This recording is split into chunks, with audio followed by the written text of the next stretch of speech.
వేదిక మీద ఉన్న గౌరవ బీజేపీ రాష్ట్ర అధ్యక్షులు మాధవ్ గారికి, గౌరవ మంత్రి కొల్లు రవీంద్ర గారికి, అదేవిధంగా తెలుగుదేశం పార్టీ శాసనసభ్యులు బోడే ప్రసాద్ గారికి, కృష్ణప్రసాద్ గారికి, రాము గారికి, వరలకుమార్ రాజా గారికి, బీజేపీ శాసనసభ్యులు సుజనా చౌదరి గారికి, అదేవిధంగా జనసేన శాసనసభ్యులు మండలి బుద్ధప్రసాద్ గారికి, ఇతర నాయకులందరికీ నా హృదయపూర్వక నమస్కారాలు. ఒక మాటలో చెప్పాలంటే ఈరోజు వాజ్పేయి గారి శత జయంతి సందర్భంగా ఆ వేడుకల్లోనే పాల్గొంటాం కాదు, ఆయన విగ్రహాన్ని ఆవిష్కరిస్తాం నేను నా అదృష్టంగా భావిస్తున్నాను.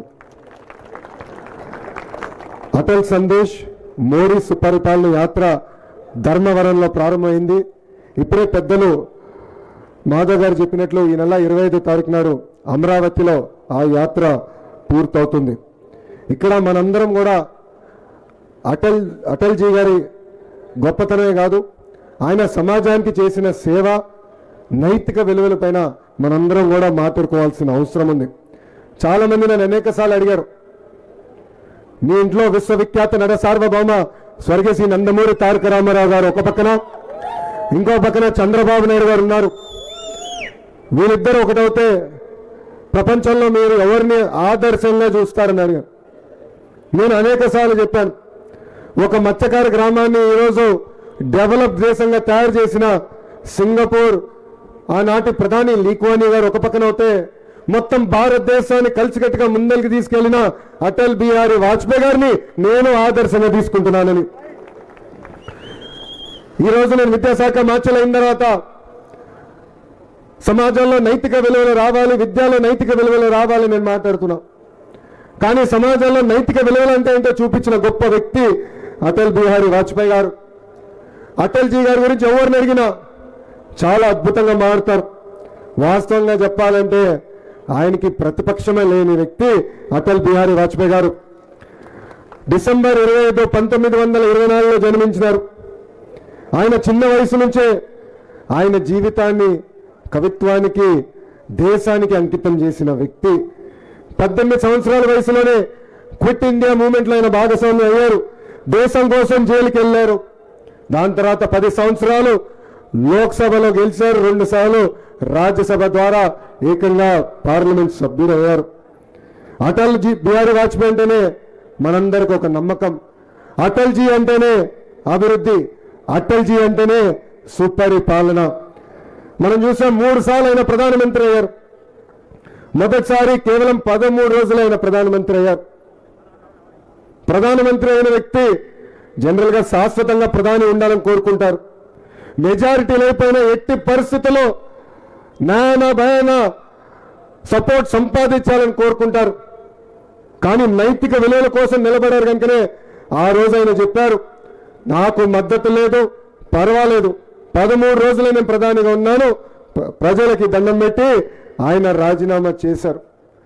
దాని తర్వాత ఆయనకి తిరిగే లేకుండా పోయింది. పోఖ్రాన్లో న్యూక్లియర్ టెస్ట్ నిర్వహించారు.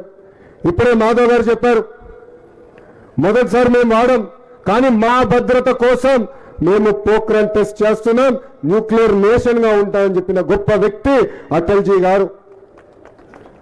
అంతేకాదు, ఇక్కడ వేదిక ఉన్న పెద్దలందరూ మర్చిపోయారు, ఆనాడు మన భూభాగానికి పాకిస్తాన్ వచ్చి కార్గిల్ని టేక్ ఓవర్ చేయాలంటే యుద్ధం చేసి గెలిచి ప్రతి ఎకరం కాపాడిన గొప్ప వ్యక్తి అటల్ బిహారీ వాజ్పేయి గారు. ఈరోజు మనందరం ఆయన స్ఫూర్తిగా తీసుకుని ముందరికి వెళ్లాల్సిన అవసరం ఉంది. ఒక పక్కన దేశ భద్రత, ఇంకో పక్కన దేశ అభివృద్ధి కూడా ఆయన ముందలు తీసుకెళ్లారు.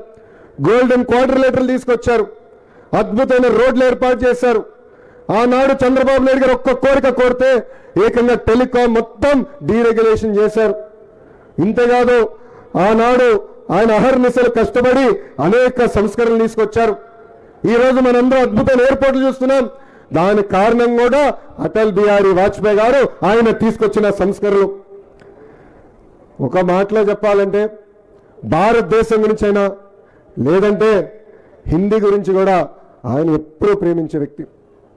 యునైటెడ్ నేషన్స్ సాక్షిగా హిందీలో మాట్లాడి అదరగొట్టి స్టాండింగ్ ఓవేషన్ కూడా పొందిన గొప్ప వ్యక్తి అటల్ బిహారీ వాజ్పేయి గారు. నాకు అటల్జీ గారిని కలిసే అవకాశం దక్కలేదు. అటల్జీ గారి గురించి ఎప్పుడూ చంద్రబాబు నాయుడు గారి దగ్గర నుంచి తెలుసుకున్న వ్యక్తి. వాళ్ళిద్దరి మధ్యలో ఉన్న ప్రేమ చూస్తే ఒక తండ్రికి కొడుకు మధ్యన ఉన్న ప్రేమ. ఆనాడు ఒక ముఖ్యమంత్రిగా ఢిల్లీకి వెళ్తే కొడుకు వస్తే ఎంత సంతోషం పడతాడు ఒక తండ్రి, అలా అటల్ బిహారీ వాజ్పేయి గారు చంద్రబాబు నాయుడు గారు చూసి ఆనందపడ్డేవారు, కౌగులించుకునేవారు.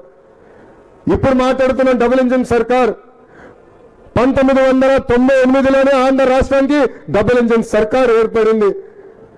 ఈరోజు హైదరాబాద్ ఇంత అభివృద్ధి చెందిందంటే దానికి కారణం ఇక్కడ ఉన్న అటల్జీ గారు. బాబు గారు ఒక్క కోరిక కోరారు, ఐఎస్బి కావాలంటే కలిసికట్టుగా తీసుకొచ్చారు. ఇన్సూరెన్స్ కి సంబంధించిన రెగ్యులేటరీ ఏజెన్సీని ముంబైలో కాదు హైదరాబాద్ లో కావాలని కోరితే అటల్ బిహారీ వాజ్పేయి గారు శాంక్షన్ చేశారు. ఆనాడు ఆఫ్రో ఏషియన్ గేమ్స్ హైదరాబాద్ లో మేము నిర్వహిస్తామంటే నిర్వహించండి, కావాల్సిన ఇన్ఫ్రాస్ట్రక్చర్ కి నిధులు కూడా కేటాయించిన వ్యక్తి అటల్ బిహారీ వాజ్పేయి గారు. ఒక మాటలో చెప్పాలంటే తెలుగు జాతి ఆయనకి రుణపడి ఉందని ఈ సభాముఖంగా మీ అందరికీ నేను తెలియజేస్తున్నా. అటల్జీ గారి ఆలోచన ఒకటే, ఇండియా ఫస్ట్. భారతదేశాన్ని అడుగడుగున బలోపేతం చేసడానికి ఆయన కష్టపడిన వ్యక్తి. ఆయన ప్రధానమంత్రిగా ఉన్నప్పుడు అనేక సంక్షోభాలు ఎదుర్కొన్నారు, కానీ ఆయన ఏనాడు అదే పర్లేదు, కలిసికట్టుగా ముందరికి వెళ్దామని చెప్పిన గొప్ప వ్యక్తి అటల్ బిహారీ వాజ్పేయి గారు. ఇప్పుడు అటల్ బిహారీ వాజ్పేయి గారు ఎంచుకున్న మార్గంలోనే మన ప్రధాని నరేంద్ర మోడీ గారు కూడా ముందరికి నడుస్తున్నారు. ప్రధానమంత్రి గారు కూడా యువకులంటే బాగా ఇష్టం, వాళ్ళని పెద్ద ఎత్తున ప్రోత్సహించాలి. భారతదేశంలో ఏ మార్పు అయితే మనం ఆశిస్తున్నామో ఆ మార్పు సాధించేదానికి మనకు అండగా నిలబడుతున్నారు. ఈరోజు మనందరం చూస్తున్నాం, మన భూభాగంలోకి వచ్చి ఆనాడు పాకిస్తాన్ వ్యక్తులు టెర్రరిస్టు మన భారతీయులు చంపితే ఏకంగా సింధూర్ పేరుతో వెళ్ళి ఆ క్యాంపులన్నీ కూడా డిస్ట్రాయ్ చేసిన గొప్ప వ్యక్తి నరేంద్ర మోడీ గారు. నేను అనేక సార్లు చెప్పా, మీరు ఒక్కసారి మా వైపు వస్తే నరేంద్ర మోడీ గారు ఊరుకోరు, మీకు అంతిమ యాత్ర కూడా చూపించే బాధ్యత ప్రధానమంత్రి గారు తీసుకుంటారని. మనం కూడా అనేక సంస్కరణలు ఇప్పుడు తీసుకొచ్చాం.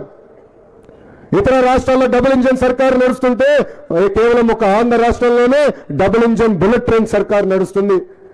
మనందరం ప్రేమగా నరేంద్ర మోడీ గారిని నమో అని పిలుచుకుంటాం. నమోకి వేరే అర్థం కూడా ఉంది. నాయుడు గారు మోడీ గారు కలిసికట్టుగా జోడి నడుస్తుంది. ఇద్దరు కలిసికట్టుగా ఆంధ్ర రాష్ట్రాన్ని భారతదేశాన్ని ముందలు తీసుకెళ్లే దాంట్లో అహర్నిశలు కష్టపడుతున్నారు. గడిచిన 18 నెలలు ఆంధ్ర రాష్ట్రంలో ఇంత పెద్ద ఎత్తున పెట్టుబడులు వచ్చినాయంటే, లేదా ఆర్థికంగా కేంద్ర ప్రభుత్వం మనకు అండగా నిలబడిందంటే దానికి కారణం 2024 ఎన్నికల్లో జరిగిన విజయం, మనందరం కలిసికట్టుగా సాధించుకున్న విజయం. ఎవరు ఉంచిన విధంగా 175 స్థానాల్లో 164 స్థానాలు కూటమి సభ్యులందరినీ ప్రజలు ఆశీర్వదించారు, దీవించారు, గెలిపించారు. ఒక పవిత్రమైన బాధ్యత మా భుజస్కంధాల పైన ఉంది. మేమందరం కలిసికట్టుగా ముందలు తీసుకెళ్తాం, రాష్ట్రాన్ని అభివృద్ధి దారిలో పెడతాం. మన రాష్ట్రంలో ఉన్న నిరుద్యోగ యువకులకి పెద్ద ఎత్తున ఉద్యోగాలు ఉపాధి కల్పించే బాధ్యత కూడా కూటమి ప్రభుత్వం తీసుకుంటుందని ఈ సభాముఖంగా నేను హామీ ఇస్తున్నా. ఇక్కడున్న ప్రజలందరూ ఒకటే గుర్తుపెట్టుకోవాలి, ఏ మార్గం అయితే అటల్జీ గారు మనందరూ చూపించారో ఆ మార్గంలో మనందరం నడవాలి. ప్రధానమంత్రి గారు 2047కి భారతదేశం డెవలప్ దేశంగా ఉండాలని పదే పదే మాట్లాడుతున్నారు. కేవలం ఆర్థికంగా మనం ఎదుగుతే కాదు, అది ఒకటే సరిపోదు, నైతిక విలువలు కూడా చాలా చాలా అవసరం. ఒక విద్యాశాఖ మంత్రులుగా కూడా మన ప్రభుత్వ పాఠశాలలో నైతిక విలువల గురించి కూడా ప్రతి సాటర్డే పాఠాలు చెప్పమని కూడా చెప్పాం. చాగంటి కోటేశ్వర గారిని తీసుకొచ్చి ఏకంగా నైతిక విలువల పైన ప్రవర్చనలు కూడా ఇవ్వండి అని గౌరవ ముఖ్యమంత్రి గారు కూడా చెప్పడం జరిగింది. సో నైతిక విలువలు లేని సమాజం సమాజమే కాదు. అందుకే అటల్ బిహారీ వాజ్పేయి గారిని ఆదర్శంగా తీసుకుని నైతిక విలువలు కూడా పెంచుకోవాల్సిన మార్గం మనందరం చూసి దేశాన్ని రాష్ట్రాన్ని ముందలు తీసుకెళ్లాలని ఈ సభాముఖం మీ అందరిని నేను కోరుకుంటూ, నాకు ఇంత అద్భుతమైన అవకాశం ఇచ్చిన బీజేపీ రాష్ట్ర పార్టీ అధ్యక్షులు మాధవ్ గారికి నా హృదయపూర్వక ధన్యవాదాలు తెలుపుకుంటూ, నేను పెద్దలుగా గతంలోనే కోరాను, మొదటి విగ్రహం నా నియోజకవర్గంలో మంగళగిరిలో పెడతానని కోరాను. కానీ లేదు, మేము ఒక ప్రోగ్రాం పెట్టుకున్నాం, ఆ ప్రోగ్రాం ప్రకారం మేము వెళ్ళాలి, ఏం అనుకోదని అని చెప్పారు. ఈరోజు బస్సులో వస్తుంటే నవ్వుతూ చెప్పా, గురుగారు మీ ప్రోగ్రాం అంతా అయిన తర్వాత వాజ్పేయి గారి పెద్ద విగ్రహం మా నియోజకవర్గంలో పెట్టి ఆ కార్యక్రమానికి మిమ్మల్ని పిలుస్తానని కూడా గౌరవ బీజేపీ రాష్ట్ర పార్టీ అధ్యక్షులు మాధవ్ గారు కూడా తెలియజేస్తాం జరిగింది. ఎందుకంటే మనందరం మన జీవితంలో మనందరూ కూడా ఒక్కొక్క టైంలో ఒక్కొక్క నాయకుడు మనం ఇన్స్పైర్ చేస్తారు. నన్ను ఇన్స్పైర్ చేసిన నాయకుడు అటల్ బిహారీ వాజ్పేయి గారు. ఈరోజు నేను ఒక పట్టుదల కమిట్మెంట్తో పనిచేయాలని మీ ముందర నిలబడుతున్నానంటే దాంట్లో ప్రధానమైన కారణం అటల్ బిహారీ వాజ్పేయి గారు. అహర్నిశలు ఆయన ఏ మార్గం అయితే మనందరి గతంలో చూపించారో అదే మార్గంలో నేను కూడా నడుస్తానని ఈ సభాముఖంగా ఆంధ్ర రాష్ట్ర ప్రజలందరికీ నేను హామీ ఇస్తూ మీ అందరి దగ్గర నుంచి సెలవు తీసుకుంటున్నా. అటల్ బిహారీ వాజ్పేయి గారి నాయకత్వం, అటల్ బిహారీ వాజ్పేయి గారి నాయకత్వం. జై హింద్, జై హింద్. థ్యాంక్ యూ అమ్మా. అటల్ బిహారీ గారి గురించి అద్భుతమైన సందేశం మనకు అందించిన నారా లోకేష్ బాబు గారికి మనందరి తరపున హృదయపూర్వక ధన్యవాదాలు తెలియజేసుకుంటున్నాం.